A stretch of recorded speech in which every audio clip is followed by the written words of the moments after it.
ಹಿರೇಬೆಣಕಲ್ನ ಪ್ರಮುಖ ಐತಿಹಾಸಿಕ ಅಂಶಗಳನ್ನು ನಾನು ಹೇಳ ಹೊರಟಿದ್ದೇನೆ. ಪ್ರಾಗೈತಿಹಾಸಿಕ ತಾಣ ಹಿರೇಬೆಣಕಲ್ ಕೊಪ್ಪಳ ಜಿಲ್ಲೆಯಲ್ಲಿದೆ. ಇದು ಒಂದು ಪ್ರಾಚೀನ ಪುರಾತತ್ವ ಸ್ಥಳ ಆಗಿದೆ. ಇಲ್ಲಿ ಬೃಹತ್ ಶಿಲಾಯುಗದ ಸಮಾಧಿಗಳು ನಮಗೆ ಹೇರಳವಾಗಿ ಕಾಣಸಿಗ್ತವೆ. ಮೆಗಾಲಿಥಿಕ್ ಸಂಸ್ಕೃತಿ ಇದು ಸುಮಾರು 1200ರಿಂದ 600 BC ಅವಧಿಗೆ ಸೇರಿದ್ದು ಎಂದು ಅಂದಾಜಿಸಲಾಗಿದೆ.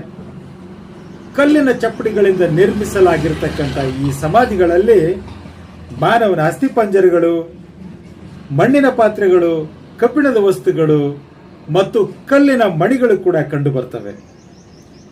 ಇದು ನವಶಿಲಾಯುಗದ ಅಂತ್ಯ ಮತ್ತು ಕಬ್ಬಿಣ ಯುಗದ ಆರಂಭವನ್ನು ಸೂಚಿಸುತ್ತದೆ.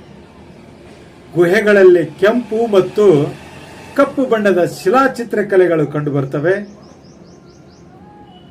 ಈ ಚಿತ್ರಕಲೆಗಳು ಮಧ್ಯಪ್ರದೇಶದ ಭೀಂಬೇಟ್ಕಾ ಅಂತಕ್ಕಂತಹ ಗುಹೆಗಳಲ್ಲಿ ಆ ಚಿತ್ರಕಲೆಗಳನ್ನು ಕೂಡ ಇವು ಹೋಲಿಕೆಯಾಗ್ತವೆ.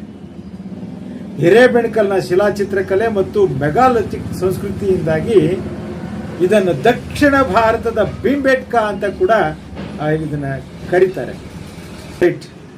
ಇದು ಕೊಪ್ಪಳದ ಗಂಗಾವತಿ ತಾಲೂಕಿನ ಹಿರೇಬೆಣಕಲ್ ಅಂತಕ್ಕಂಥ ಗ್ರಾಮದಲ್ಲಿದೆ.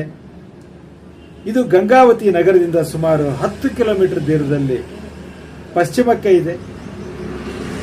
ಹಾಗೆಯೇ ಹೊಸಪೇಟೆಯಿಂದ ಸುಮಾರು 35 ಕಿಲೋಮೀಟರ್ ಉತ್ತರಕ್ಕೆ ಇದೆ.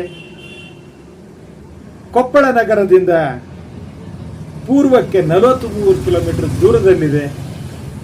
ಇಲ್ಲಿ ಸುಮಾರು 400ರಿಂದ 1000 ಬೃಹತ್ ಶಿಲಾಗೋರಿಗಳು ಕೂಡ ನಮಗೆ ನೋಡೋದಕ್ಕೆ ಸಿಗ್ತವೆ. ಈ ಸ್ಥಳವು 7 ಬೆಟ್ಟಗಳ ಸಾಲಲ್ಲಿ ಒಂದರ ಬೆಟ್ಟದಲ್ಲಿ ಈ ಶಿಲಾ ಸಮಾಧಿಗಳು ಹರಡಿಕೊಂಡಿವೆ. ಈ ತಾಣಕ್ಕೆ ಹಿರೇಬೆಣಕಲ್ ಮೋರೇರ್ ಗುಡ್ಡ ಅಥವಾ ಹಿರೇಬೆಣಕಲ್ ಮೆಗಾಲಿಥಿಕ್ ಸೈಟ್ ಅಂತ ಕರೀತಾರೆ.